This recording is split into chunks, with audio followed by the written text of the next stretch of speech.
todo linfedema que a gente diagnostica, a gente precisa classificar ele como primário ou secundário. O primário é aquele que não tem uma causa definida e o secundário é aquele que tem uma causa definida para o surgimento dele.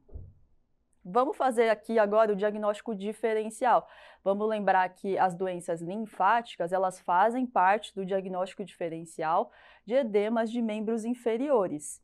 Então, a gente tem que prestar atenção se de repente esse edema que o paciente possui não é por conta de uma insuficiência cardíaca, insuficiência renal ou hepática, ou se esse paciente às vezes não tem uma doença venosa associada à doença linfática. Além disso, existe o edema postural, medicamentoso, malformações vasculares e infeccioso. Vamos recordar aqui agora um conceito importante também, que é o conceito de reserva linfática. O que é isso? Imagina que tem um paciente normal e ele tem uma carga linfática, que é a produção de linfa, que é inferior à quantidade máxima que esse sistema linfático consegue transportar de linfa. Então, essa diferença é a reserva linfática. E para que serve isso, né? Serve para se acontecer isso. Esse paciente, por exemplo, ele deve ter tido alguma lesão de vaso linfático, pode ser por conta de um trauma ou por uma infecção como a erisipela, e ele reduziu essa capacidade máxima, mas ela se manteve acima da produção de linfa. Então, essa reserva ainda tem um restinho de reserva. Então, vai ser um paciente que ele não vai ter sintomas, ele não vai ter linfedema, mas ele vai ter alterações dos vasos linfáticos. Isso aqui é conhecido como a fase latente da doença. E se de repente esse paciente que já tem uma capacidade máxima reduzida tiver uma segunda lesão, por exemplo, aquele paciente que tem erisipela de repetição, então ele machucou mais vasos linfáticos, ele teve aí uma alteração mecânica do funcionamento. E essa capacidade ela fica abaixo da carga linfática, esse paciente vai agora desenvolver sintomas, vai ter linfedema. E se acontecer ao contrário, a carga linfática subir acima da capacidade, ou seja, a produção aumentou, pode ser porque esse paciente desenvolveu uma doença venosa no meio do caminho e piorou o edema que descompensou. Então, é uma alteração que é dinâmica, que está relacionada à produção da linfa. Então, esse paciente vai desenvolver também o linfedema. Vamos agora diferenciar os linfedemas primários dos secundários. Os primários, eles são classificados em 3 tipos: o congênito, precoce e tardio. Vocês vão ver que pela referência vai mudar um pouco o valor de corte, né, que seria a idade do paciente.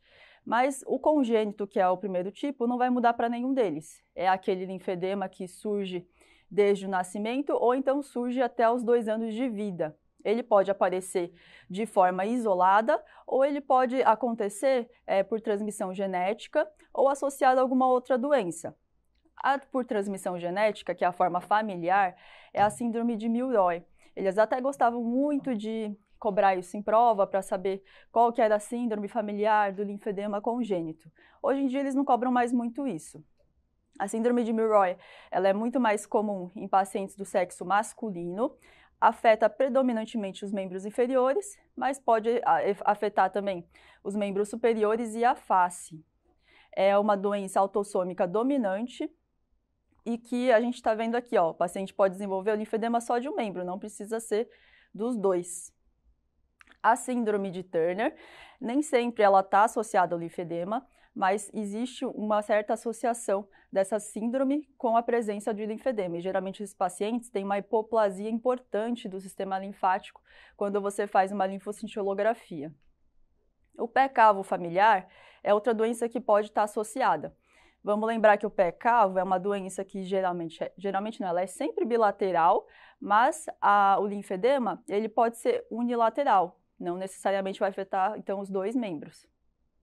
Em relação ao precoce, né, como é que a gente vai definir ele? Vai ser aquele paciente que vai ter o surgimento dos sintomas dos 3 anos de idade, né, até a puberdade, ou dependendo da referência, se você usar a referência de Fold, vai ser a partir até os 35 anos de idade, né? Então, dos 3 à puberdade ou dos 3 aos 35 anos de idade.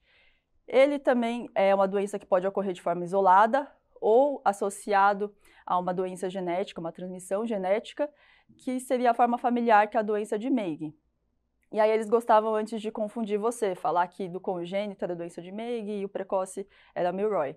Mas isso não cai mais muito em prova. E outra coisa que fala é que no livro do Lobato eles falam que o precoce é o tipo mais comum, mas se vocês forem ler no Brito, ele vai falar que tanto o precoce como o tardio são causas raras aqui no nosso meio. E o tardio vai ser aquele que vai ter os sintomas que vão surgir após a puberdade, se for essa referência, ou após os 35 anos de idade, se você usar outra referência, tá? Não acho que eles vão cobrar isso especificamente em prova, mas se cobrar e você colocar a puberdade ou 35 anos de idade, vai estar correto.